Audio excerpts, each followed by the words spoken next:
এবং এই নষ্ট তারা করেছে একটা ক্ষমতার লোভ।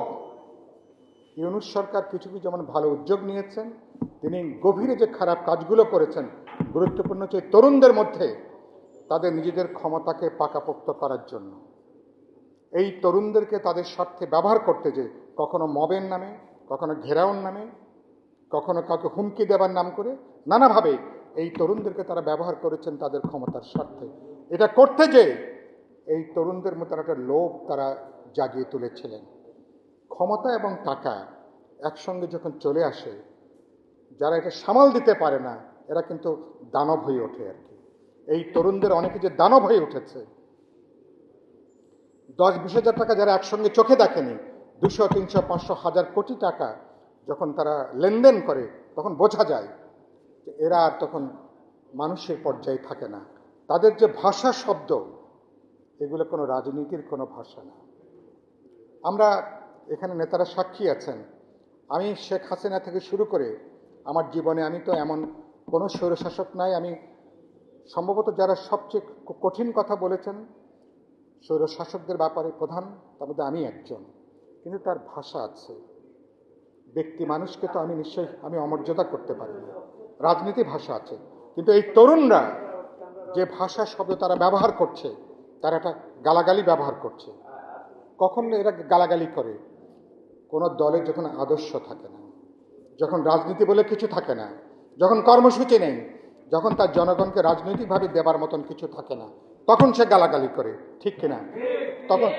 তখন সে বাপ মা তুলে কথা বলে, তখন সে ব্যক্তি আক্রমণ করে, তখন সে ব্যক্তির চরিত্র হনন তখন সে করে। কোনো রাজনৈতিক দল, আপনারা তো আমার লগে কয়েক দশক সাক্ষী, আমার মতন এত কঠিন সত্য কথা বাংলাদেশে খুব কম মানুষই বলে, কিন্তু আমার মুখ দিয়ে কখনো কোনো খারাপ শব্দ নিশ্চয়ই আপনারা এ পর্যন্ত শোনেন না কোনো ব্যক্তির ব্যাপারে।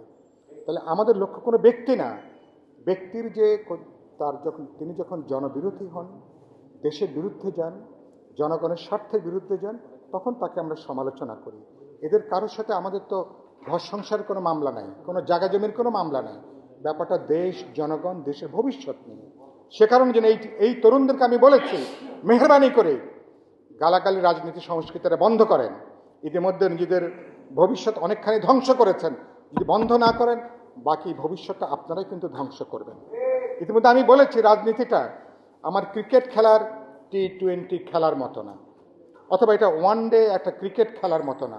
এটা 5 দিনের অনেকটা একটা সিম্বলিক অর্থে এটা 5 দিনের একটা ক্রিকেট ম্যাচের মতো। এখানে আগু পিছু আছে, ঝড়, বন্যা, জলোচ্ছ্বাস আছে, শীত, গ্রীষ্ম, শরৎ, বর্ষা, হেমন্ত আছে। এখানে 2 পা এগিয়ে 1 পা পিছিয়ে আসতে হয়। অনেক উঁচু নিচু পথ আছে, বন্ধুর পথ আছে।